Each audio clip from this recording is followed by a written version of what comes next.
जय माँ लक्ष्मी, जय माँ लक्ष्मी। मैं आप सब लोगों को नरक चौदस की कहानी सुनाने जा रही हूँ। कहानी सुनने से पहले लाइक कर देना, कृपया चैनल सब्सक्राइब कर देना। धन्यवाद। प्लीज़ ज़रूर चैनल सब्सक्राइब कर देना, please please please. Narak Chaudas की कहानी कहने और सुनने से व्रत का संपूर्ण लाभ मिलता है। यहाँ पढ़ें और जानें यह कहानी। प्राचीन समय की बात है। रंतदेव नामक एक राजा था।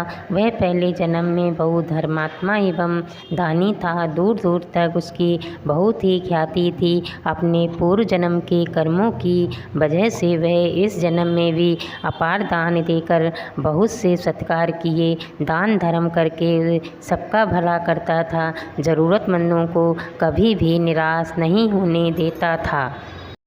कुछ समय पश्चात राजा बूढ़ा हो गया। उनके अंत समय में यमराज के दूत लेने आए। राजा को देखकर डराकर घूरते हुए कहा, राजन, तुम्हारा समय समाप्त हो गया। अब तुम नरक में चलो, तुम्हें वहीं चलना पड़ेगा। राजा ने सोचा भी नहीं था कि उसे नरक जाना पड़ेगा।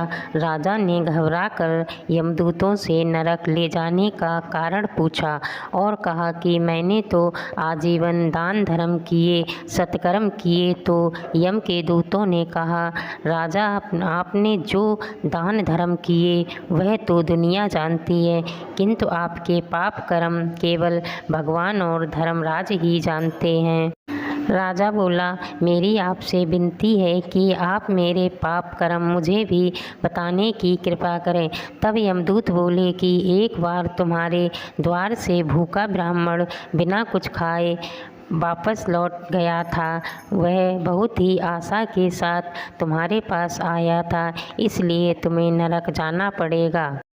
राजा ने विनती की और कहा, मुझे इस बात का ज्ञान नहीं था, मुझसे भूल बहुत बड़ी हो गई। कृपया करके मेरी आयु 1 वर्ष बढ़ा दीजिए ताकि मैं भूल सुधार सकूं। यमदूतों ने बिना सोचे समझे हाँ कर दी और राजा की आयु 1 वर्ष बढ़ा दी। यमदूत चले गए।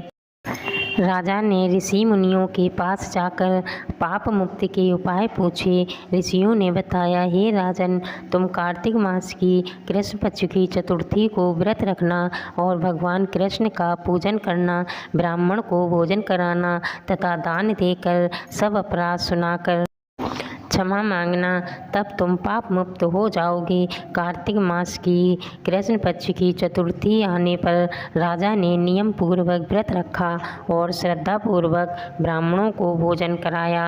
अंत में राजा को विष्णु लोक की प्राप्ति हुई। कहानी सुनकर लाइक कर देना, कृपया चैनल सब्सक्राइब कर देना। धन्यवाद।